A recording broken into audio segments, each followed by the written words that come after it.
Well, we get this video request every single year, and it's a fun video to make.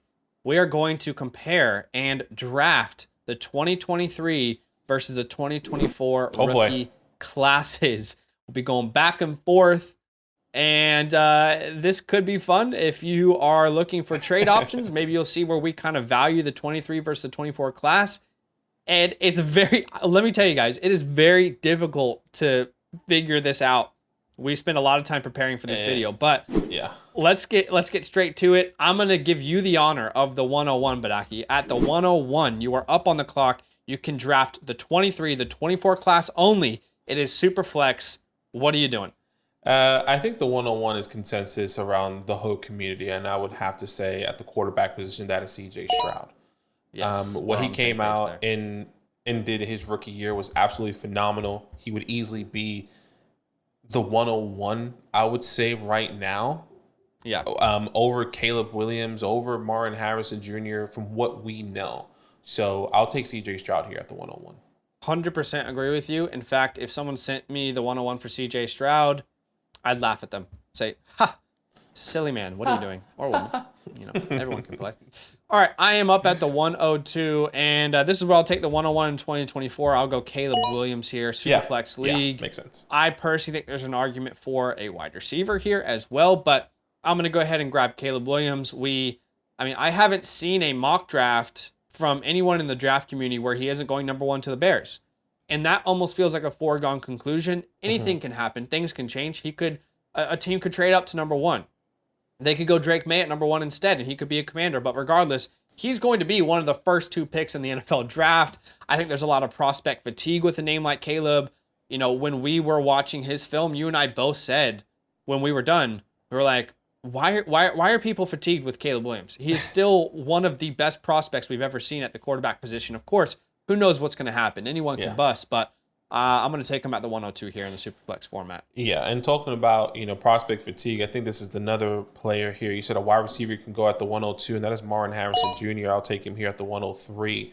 In my personal opinion, everyone, once again, just mimicking what you said, echoing it, a lot of fatigue. Okay, yeah, Martin Harrison Jr., we get it. He's the best wide receiver, generational talent. This is who you want. This is who you want on your team. This is the Justin Jeffersons, there's Amar Chase, the CeeDee Lambs. This is how it's, and that's day one. You were hoping these guys were going to be that, but Martin Harrison Jr. was already bringing that before he's even coming into this NFL draft, going into the NFL draft. So Martin Harrison at the 103 for me. Yeah. See, this is where things get so weird. I think it can. I feel really good about the first three picks, but I think we will have so many people with so many different opinions about what the rest of this first round should look like. I wonder. Okay, yeah, I'm really interested where you go here because I think I'm way off with the community consensus from what I've been seeing. Okay. Personally, I think we're at the point now where you have to decide: are you going to go with what you know? Exactly. Or what you predict. 100%. Take me. I want to see it.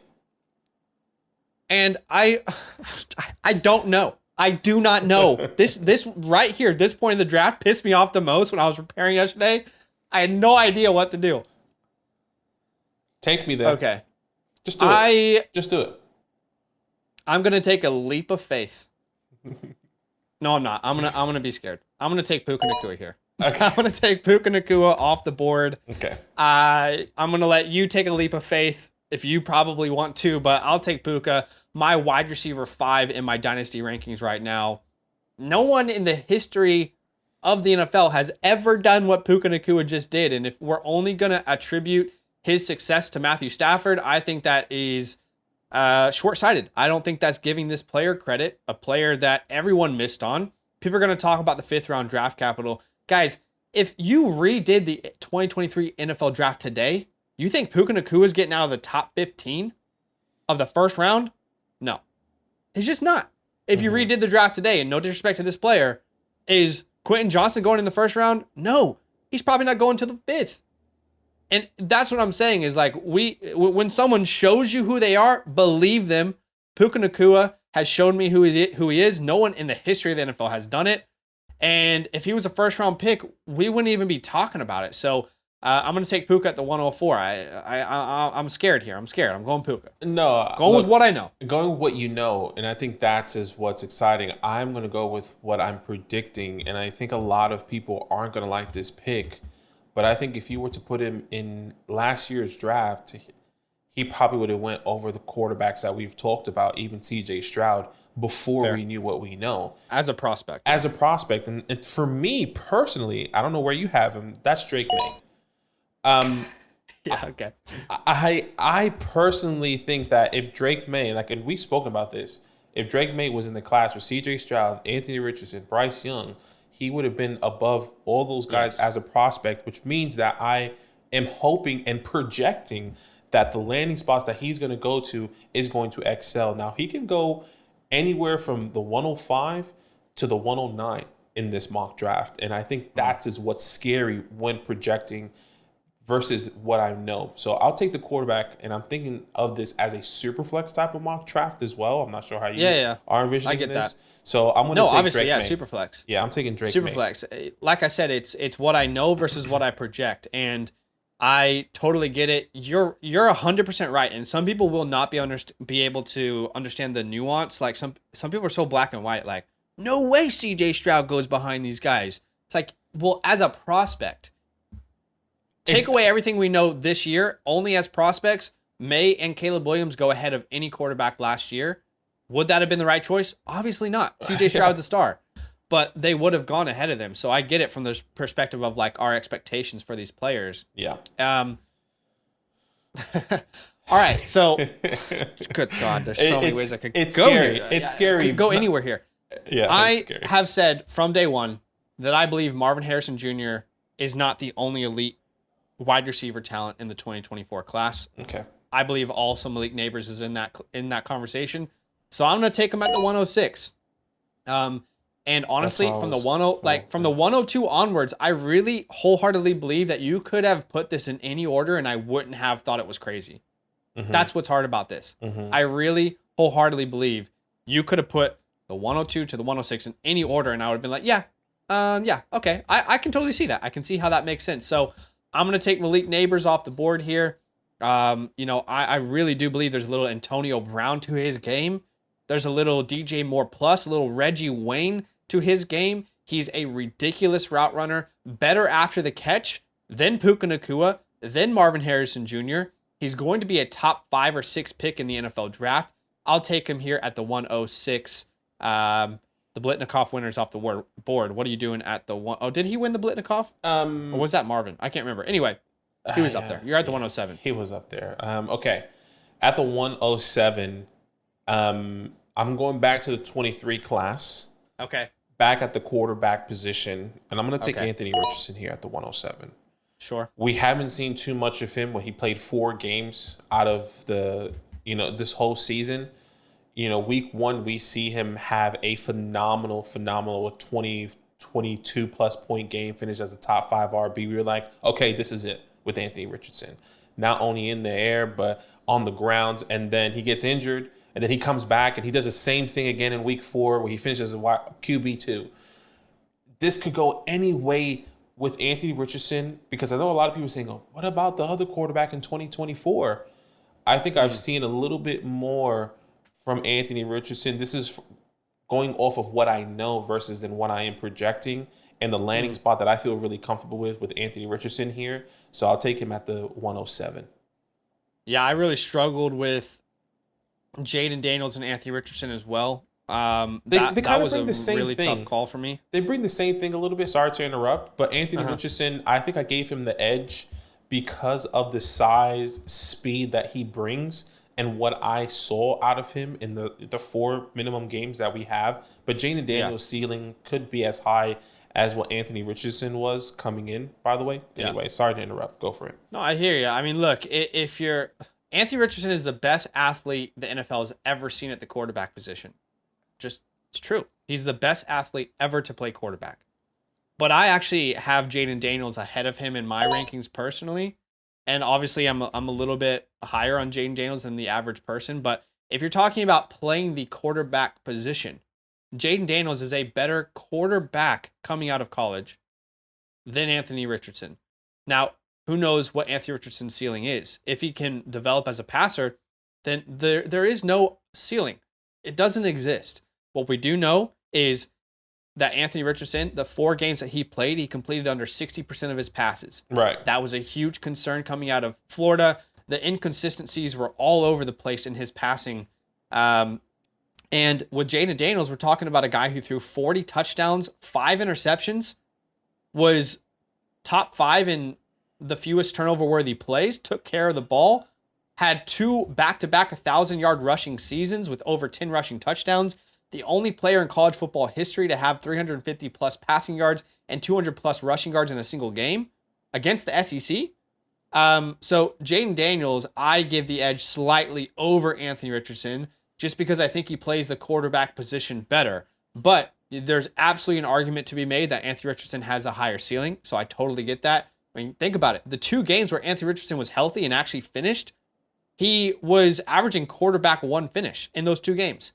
So I totally get it.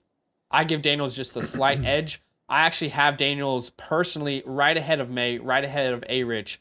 But like I said, you could extend what I said earlier. The 102 to the 108, I wholeheartedly believe you could put that in any order, and I would not disagree with you. Yeah, look, I definitely understand. And that's something that we're going to learn going into this year, which is really exciting when it comes down to a prospect like Jaden Daniels here. All right, at the 109. It feels like there's a player available that I think should go, and it feels like he should have gone already. It just speaks to how talented these last 2 classes are. Man, this is very interesting here because I think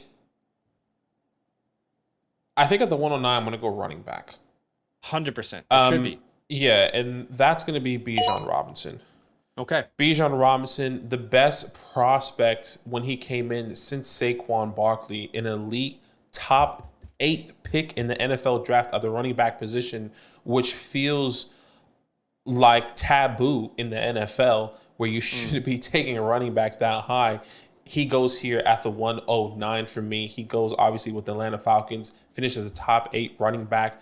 And that is the generational talent that we're hoping to last throughout his whole career until we see that drop off.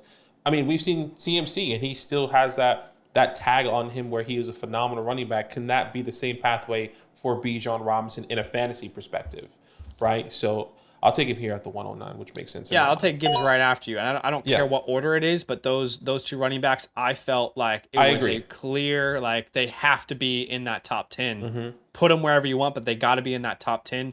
You know, Bijan Robinson finished as the RB9, Gibbs as the RB10 this year. On a per-game basis, Gibbs actually scored more points per game, 16 compared to Bijan's 14.5. But you got to keep in mind, guys, next year is not what we saw this year for Bijan Robinson. Bijan Robinson was limited by just stupid play calling.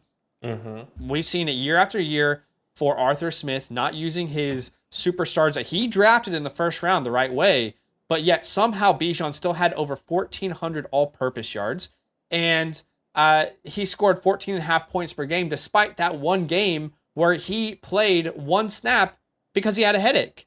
Why did you even... Like, that ruined his points per game. You know what I'm trying to say? So, I hear you. Underutilized. There were games where Tyler Algier was getting more opportunities.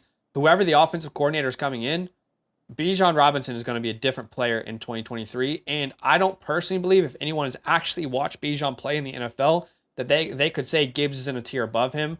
If anything, these guys are in the same exact tier. And Gibbs, electric in his own right. We have not seen a player like this since like the Jamal Charles of the world, which is one of my comparisons for him coming into the class last year. So yeah, I mean, both of these guys, electric, and they were like obvious sore thumbs when I couldn't get them inside the top 6, top 8. 100%. So these guys are your pillars, both running backs back to back there in this first round at the 111. This is where things get really. It's wide open now. It is wide open. This is where it's wide open, and now I personally now in this point, I tend to lean from what I know a little bit more, and I think a lot of people may be surprised about this, but in my personal opinion, I think this is where you can start to take a tight end. Okay, I'm going Sam Laporta here.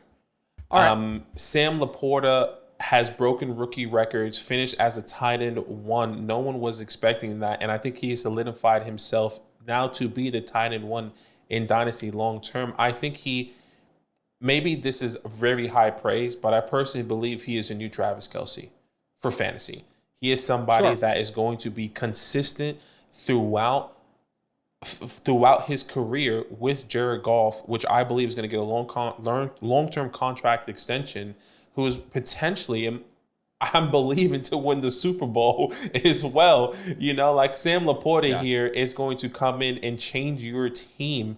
And he is somebody that, in a dynasty perspective, if you're saying I needed a tight end, or, maybe you're set at the wide receiver position and you just needed something, Sam Laporta at the 111. Once again, he could have gone as late as a 203, 202. But I think this is the earliest where I would probably be excited to take him, just to sign some light and put some respect on his name.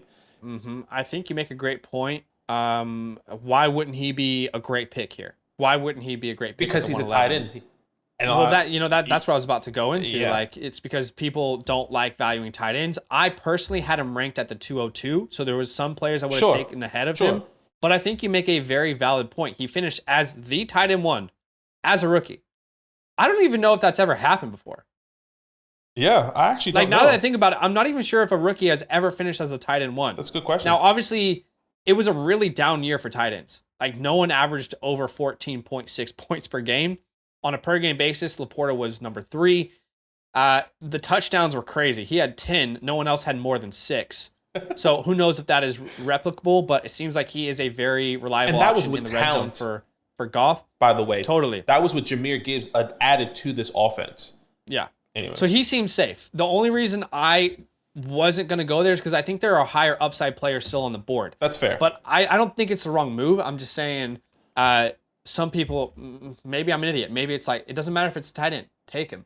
But I think Rome Odunze would have been my next pick there. I'll take him at the 112. That's my next guy. To me, he has the upside to be a top 5 dynasty wide receiver. I really do. And any top 5 dynasty wide receiver is more valuable to me than the tight end 1 in dynasty. Mm-hmm. Now, of course, Rome Odunze also has the floor to be top 20, right? Like he could just be a guy. He could just be this consistent producer. Who knows where he lands in the NFL draft? Whereas we know Laporta is going to be top 3 in rankings for multiple years, right? At minimum, connected to a great offense. Agreed. So you probably make a good point there. But I'll take Rome Odunze off the board, and you are going to start the second round. But just before we do, I wanted to quickly let everyone know that Badaki and I are working on some very exciting stuff over here on the Dynastyland channel. That's right. Version 2 of our 2024 Rookie Report is releasing February 1st. You can see an example of a player profile from version 1 here. This is Marvin Harrison Jr. If you want to dive into these prospects, if you want to look at their attributes, projected draft capital, strengths, weaknesses, combine information when the combine happens, you want to see our rankings. I mean, there's so many features coming out in V2. We're very excited to release it. If you want access to that, make sure you are using our promo code LAND. Yes. Sign up to the Flock Fantasy website, become a Mother Flocker member. Not only will you get access to version 2 and version 1, but everything on the graphic here, including a Dynasty team review from us on a live stream. So just want to let you guys know that that is available to you if you want to support the channel. But you are at the 201. Okay. What do you got here? Still some great options. Some great options. I'm not sure if this is consensus with the community or even with you. I wonder where you have him. I'm going to go with my next player here at the 201, who, once again, I believe he could have gone as high as where Sam Laporta went, and that is Tank Dell. Okay. Tank Dell, one of my favorite wide receivers, not coming into this draft, but one of my favorite wide receivers now going into 2024. He, in my opinion, is a top 10 dynasty wide receiver, in my personal opinion. And I know a lot of people don't love that because of his age. He's 24 years old. He's a smaller prospect. And I think we kind of debunked these smaller wide receivers who have been injury prone. He got hurt, in my personal opinion, in that for the longevity in a free play that he really shouldn't have been on. Just poor usage by the coaches. But anyways, besides that, I know. Yeah, it makes no sense to put him amongst 300-pound men on an offensive line. Yeah, it makes no sense. Absolutely. What were we doing there? But besides all that, when you look at what his production has done, and what he did in that second half of the season when he really got the full range, he was on pace to be the wide receiver 5 if you would have to extrapolate weeks 8 and onwards before he got injured.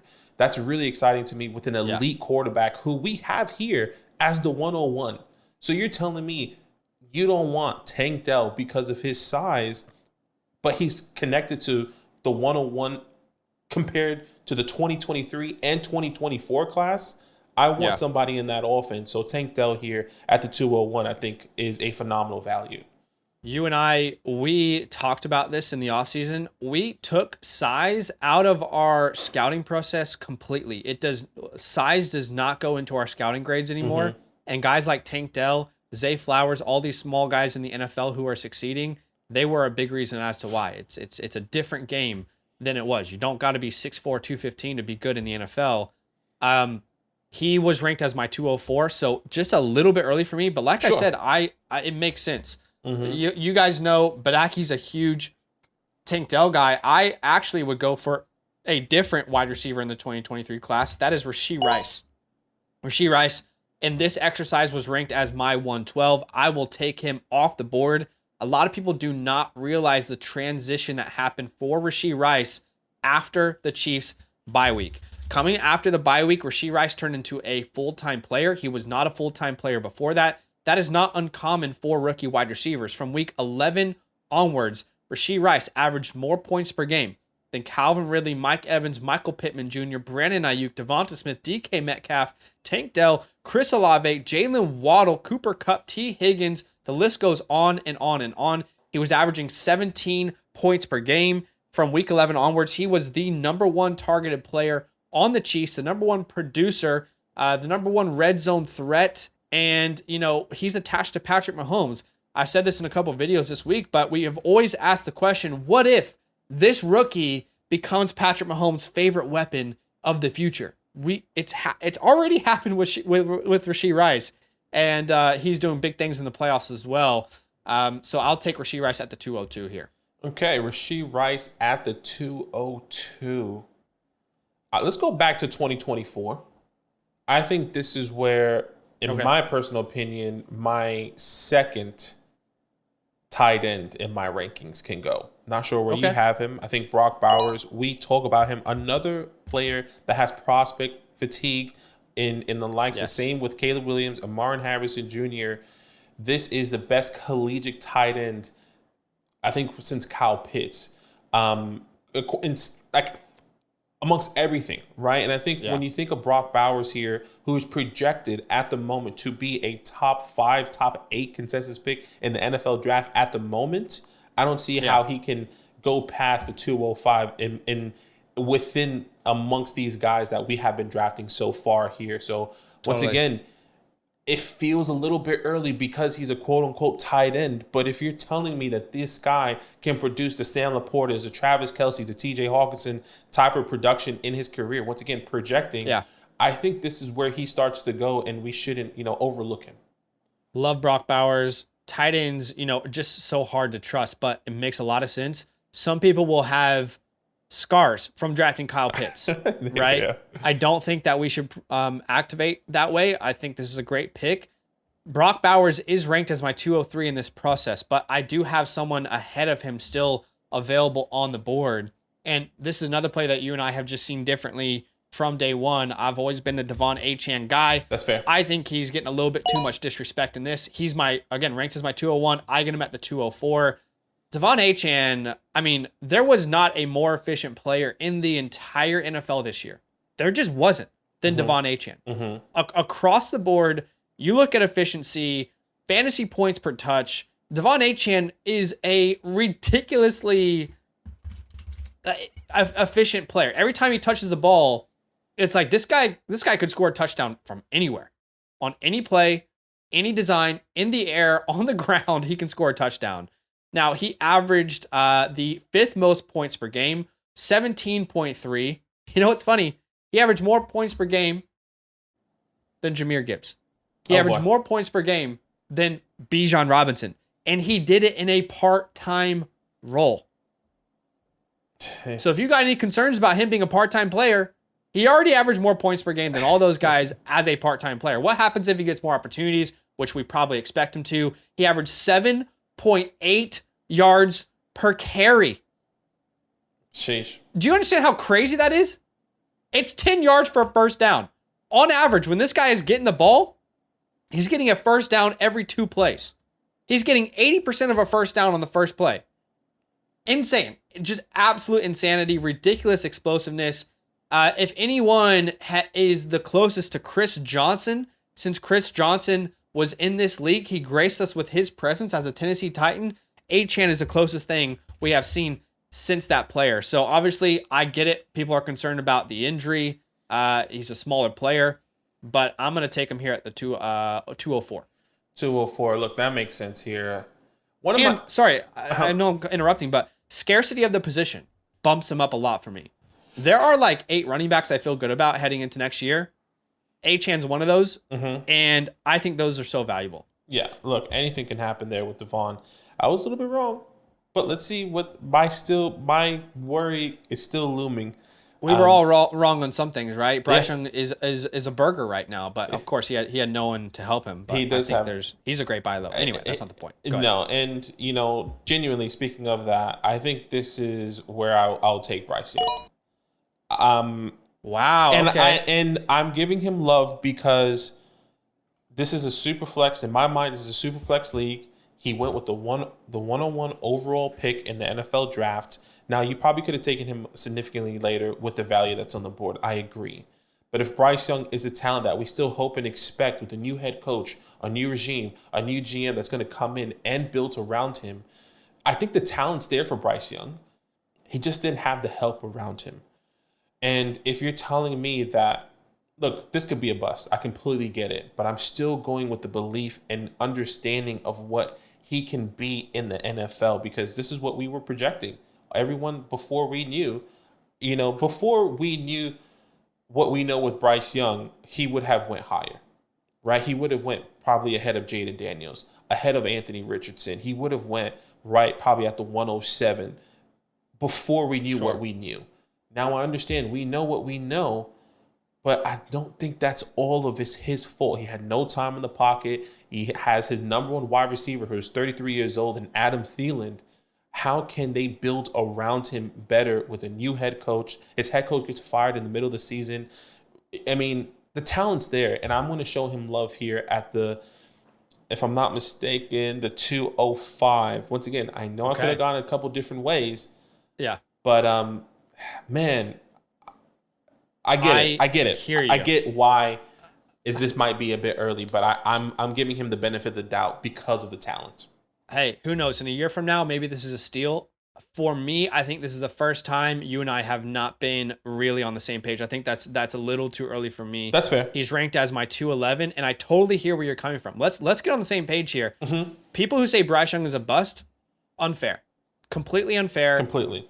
Takes no context into consideration about his situation in Carolina. And if you look at the metrics, he's been a very accurate passer. He's just had the least separation in his wide receiver room of any quarterback in the NFL this year. That's not an opinion, that's a fact. However, I would be with you if they had their first round pick. They do not. They do not have a chance to get an impact number one weapon on that team. They have a chance to get a contributor in the second round. It's a deep class, but not only has he not looked good, there are not many resources for him to look better. I get it. So that's where I feel like there's way too much risk to take him this early. Just my personal opinion. And like I said, I could be wrong. We could look back in a year from now and say, what a value. But I think there are a lot of players I still prefer. Zay Flowers being one of them. I'll take him here at the 206. Maybe I have been a little too harsh on Zay Flowers. You guys know, if you've been with the channel for a while, this was a player that I absolutely loved last year. And I was really disappointed that he ended up in Baltimore and not with the Chargers. I had this mind meld in my head. I felt like it would have been the perfect marriage, and I felt like he would have had a more reliable target share. He ends up in Baltimore, not in Los Angeles with Justin Herbert. And maybe I've been a little too harsh on Zay Flowers because he's had a very good rookie year, 108 targets, 5 touchdowns, averaging just under 13 points per game. The concerning thing for me is just when will he ever get reliable targets? I mean, there were games this year where you couldn't even consider starting him. There were games this year where the Ravens won by 30 and he had 1 target, you know?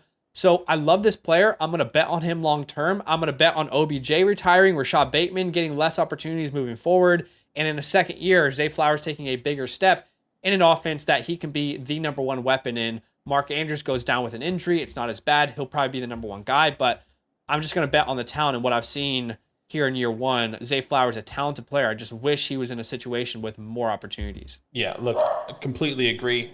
Love Zay Flowers. That would have been my next pick after Bryce Young. I'm going to continue with the 2023 wide receiver. Now, I think this could be flip-flopped either way. And I'm going to be going JSN, Jackson Smith and Jigba. Okay, cool. I'm right there with you. Yeah, Jackson Smith and Jigba here. And I know a lot of people are probably a little bit concerned and underwhelmed the way he produced in his rookie year. But I think there was a lot of hiccups on the way. He broke his hand, if I'm not mistaken, in preseason, which hindered him to really get those next 4 weeks with Geno Smith and maybe gain the trust of Pete Carroll, right? And then we've seen those little upticks in production week in and week out. It just didn't necessarily seem to be there and him to really take the next step. But one of the things that we were hoping for and talking about all in 2023, its offseason, was that, okay, Tyler Lockett is going to be leaving. You hope that happens this year, right? DK Metcalf has taken a step back, in my personal opinion. What is the quarterback play going to be like with Geno Smith? There's a new head coach now going into the 2024 season. Is there a new quarterback, right? Like, that is the type of things that we're looking for. Are the Seattle Seahawks somebody that kind of steps in? I think going into 2024, in my personal opinion, Jackson Smith and Jigba is clearly the wide receiver 1 on this team. If one of the two leave, which really DK Metcalf can't, but Tyler Lockett leaves. Once Tyler Lockett is off this team, I think JSN comes in and becomes the number 1 wide receiver on this team ahead of DK Metcalf. And that's a projection going into 2024 already. Yeah, I agree. You know, if anyone has actually watched Jackson play this year, they would say this is a talented player that just doesn't have opportunity yet. You put JSN on the Rams this year, I'm not going to say he does exactly what Puka has done, but he has one hell of a year. You put JSN in Kansas City. You put JSN, name a team. Put him on that team, and he probably has a really good year where there's less really good receivers around him like DK and Tyler Lockett. Right now, the Seahawks are they have negative cap space as we sit here and talk today. Mm-hmm. They're in the negative already. Free agency hasn't started. They haven't signed any of their rookies, and Tyler Lockett has an out right now before the 2024 year. He's going to be 32 years old. Pete Carroll's no longer the head coach. There's a lot of reasons as to why they can move on from him. 100%. You know, and he didn't produce the way that he did previously anyway, so maybe he is someone that they move on from. What I do know is JSN is the same player I thought he was coming into the draft. He just hasn't had opportunities. And, you know, when you look at target separation, he's top 7 in the NFL amongst wide receivers. A lot of those metrics are looking really good for him. So I love the JSN pick. I'm going to take Jordan Addison. These last 3 guys, I think you can take in whatever order you want. Flowers, Jason, Addison, both have been great. Addison had, I would probably say, the best rookie season of all of these guys. He finished as a wide receiver 23. He had 10 touchdowns. But obviously, the concern is what happens with Kirk long term. Who's the quarterback there if Kirk Cousins is not? So similar concerns with him and JSN. But you can make the argument Addison had more opportunities, obviously, than JSN. Justin Jefferson went down. We haven't seen that in a long time. Addison was the number 1 weapon, the number 1 feature there for quite some time. So you can make a case for any one of those guys, but I'll take Addison off the board at the 208. Yeah, love that pick. Love Jordan Addison here. I think this is, in my opinion, where you can now take upside. I personally would go back to the 24 class. Yeah, I'm going back to the 24 class as well here. And I think my next ranked player in the 24 class is Brian Thomas Jr. I'm not sure who you have, but Brian Thomas Jr. is technically my next wide receiver in my rankings here. And somebody that, once again, I am projecting to be a top wide receiver. Now, we've seen a lot of I've seen a couple of people in the fantasy community saying they don't see what Brian Thomas Jr. is bringing on film and why he's so high in the projections amongst the community here. But for me, I see him being in, a top wide receiver, a big body. I would say I compared him to a more fluid with T. Higgins' hands, a twitchier T. Higgins, and that's exactly what I see here at the 209. And if I can get a top wide receiver that can be amongst the Zay Flowers, JSN, the Jordan Addisons, I'll take Brian Thomas here, in my personal opinion. Yeah, I love it. Anquan Bolden was who came to mind for me watching Brian Thomas Jr. I mean, he has insane unlimited upside. Unlimited upside. Needs to improve as a route runner. Needs to improve his route tree, his release package, but the upside is through the roof. And you and I said it from day one in December. He's going to be a top 20 pick in the NFL draft. That wasn't consensus then. It seems like it is now. Two players I really love taking here. I'm going to take more of what I know. That's Jaden Reed. I'll take Jaden Reed at the 210. Again, what I know versus what I project. I'm playing the safe route here. I don't mind it. Love me some Jaden Reed. Obviously, there's some question marks about what happens when Christian Watson's healthy. The splits aren't very good. He's not as effective with Watson. But does this team do a reality check with himself in the offseason and say, we got to build around Jaden Reed? He's available. Availability is the best ability. We can't build an offense around Christian Watson if he's not going to be able to stay healthy. If Watson's healthy, if Wicks is going to kind of keep balling out, Romeo Dobbs is doing his thing, I can see how Jaden Reed could suffer. But at this moment, I believe he's the best pure wide receiver on this team, connected to an ascending quarterback in Jordan Love. So Jaden Reed, he was a league winner this year. He really was towards the end of the season. He was popping off. So I'll take him at the 211. Yeah. 210, sorry. I like this pick. This would be my next pick. We were on par there with Jaden Reed. I have Brian Thomas higher, just purely based off of my projections of where he's going to get picked. And, yeah, I have him higher too. And I'm with him potentially being the wide receiver one, where Jaden Reed, I think he can, but there's still a lot of question marks there with Christian Watson if he's going to be healthy. All right. I'm going back to 2023. I feel like I'm the only one that's taken tight ends in this mock, which I'm going to continue to do. And that's Dalton Kincaid here. Yeah. All right. I love Dalton Kincaid. Obviously, we didn't see what we were hoping and expecting from the Buffalo Bills with Dalton, but the second half of the season was definitely better. Finished as a wide receiver 11. Now, we said there was a downtrend in the tight end position, but if I can get a first round tight end capital, right, at the 211 in your draft, this is a phenomenal value. And once again, we've kind of projecting as well going into 2024 for Dalton Kincaid, what's going to happen with Stephon Diggs? I know Gabe Davis is a free agent. The uptick in production could be coming in easily with Dalton Kincaid going into 2024, which is really exciting when you think of the connection him and Josh Allen has. We saw him being utilized in the playoffs. And look, it's just going to get bigger and better there. So I'll take Dalton Kincaid here at the 211.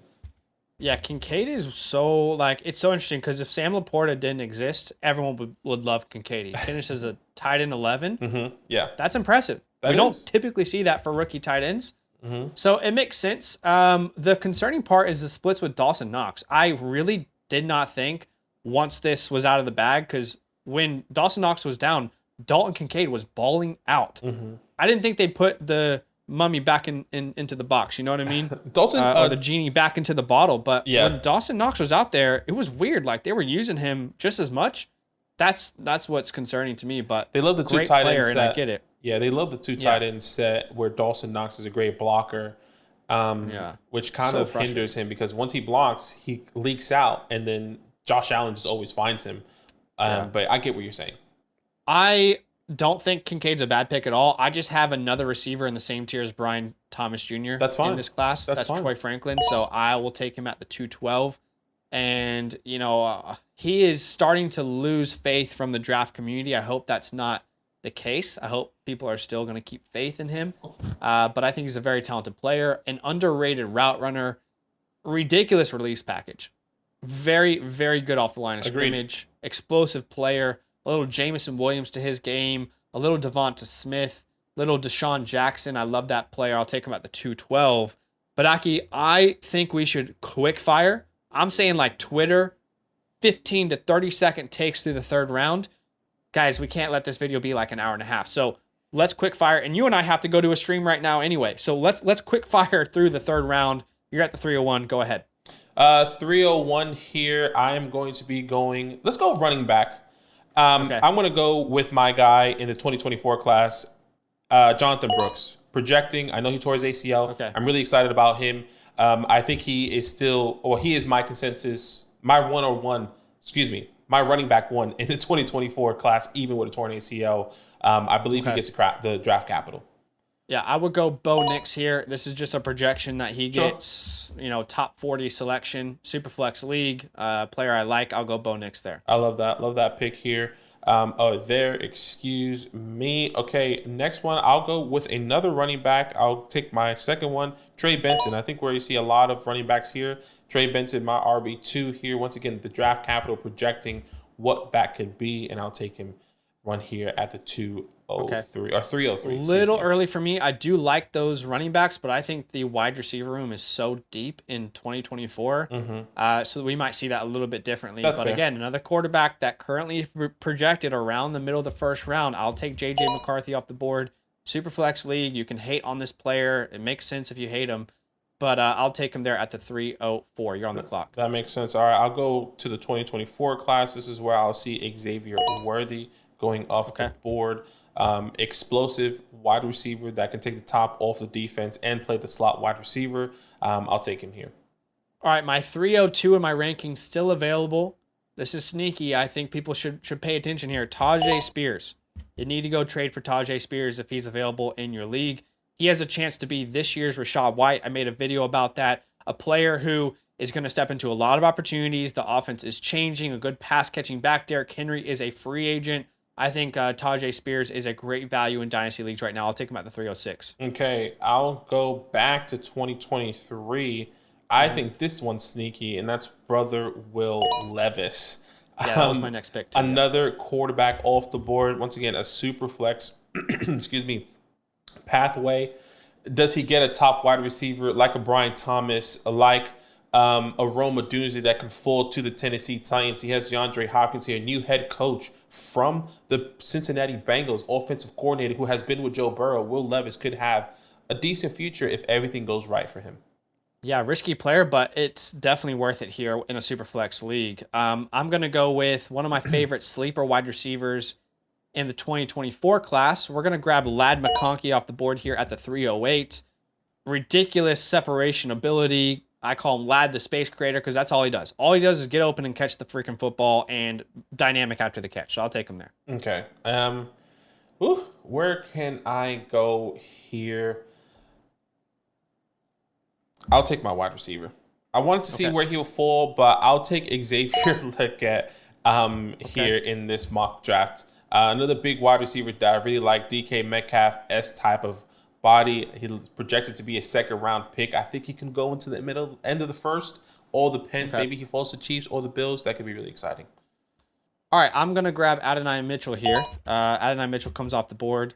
Big fan of his game. Big body. I think he's a better route runner than people give him credit for. T. Higgins-like type of player. And he has the foundational upside as a route runner to become a DeAndre Hopkins. I'm not saying that will happen, but he has the foundations to do so. Specifically, off line of scrimmage, he's got good double moves. He's not like the twitchiest dude, but he's very sound in his route running. He's very technical, I would say, and there's a lot of room to grow. Yeah. Go 2024 quarterback room. I think the last quarterback I believe that has a decent upside, and that's Michael Penix Jr. This is a good opportunity for him. High upside. Now, I do deem him as an elite backup quarterback. Does he go to the Seattle Seahawks and take over with Jackson Smith and Jigba, over Dino Smith, with Jackson Smith and Jigba and DK Metcalf with the new head coach? That can be a good pathway for someone like a Michael Penix Jr. here, especially at the value you will get him in the third round if this was a real mock draft. I want to take 15 players here. I really do. This is probably not the next player in my actual rankings, but I just want to highlight him similar to Tajay Spears. Kendre Miller, I think, is a very good value in Dynasty Leagues right now. Love that pick. There's potential for him to be a starter in 2024. He had great He didn't have opportunities in 2024, or in 2023, but the opportunities he had, he was very it was very enticing. He's got juice. He looks really good. Jalen McMillan, Tez Walker, Jatavion Sanders, Josh Downs, Jermaine Burton, Keon Coleman, Charbonnet, Rashawn Johnson, Jalen Polk, Marshawn Lloyd, Blake Corum, Braylon Allen, Bucky Irving, all guys that could have been drafted in that third round. We just didn't get to them. But that's it. Do us a massive favor, guys. Go ahead and drop a like on the video. Hope you liked it. Subscribe if you like Dynasty content. Yeah. Let us know what you think in the comments below, and we'll see you soon. All up. Now that those idiots are done talking, who needs some rankings? Hell yeah, I need some rankings. Then use promo code LAND, LAND, for 30% off any membership at flockfantasy.com. Oh. It's so easy. Even your grandma could scan that QR code right there.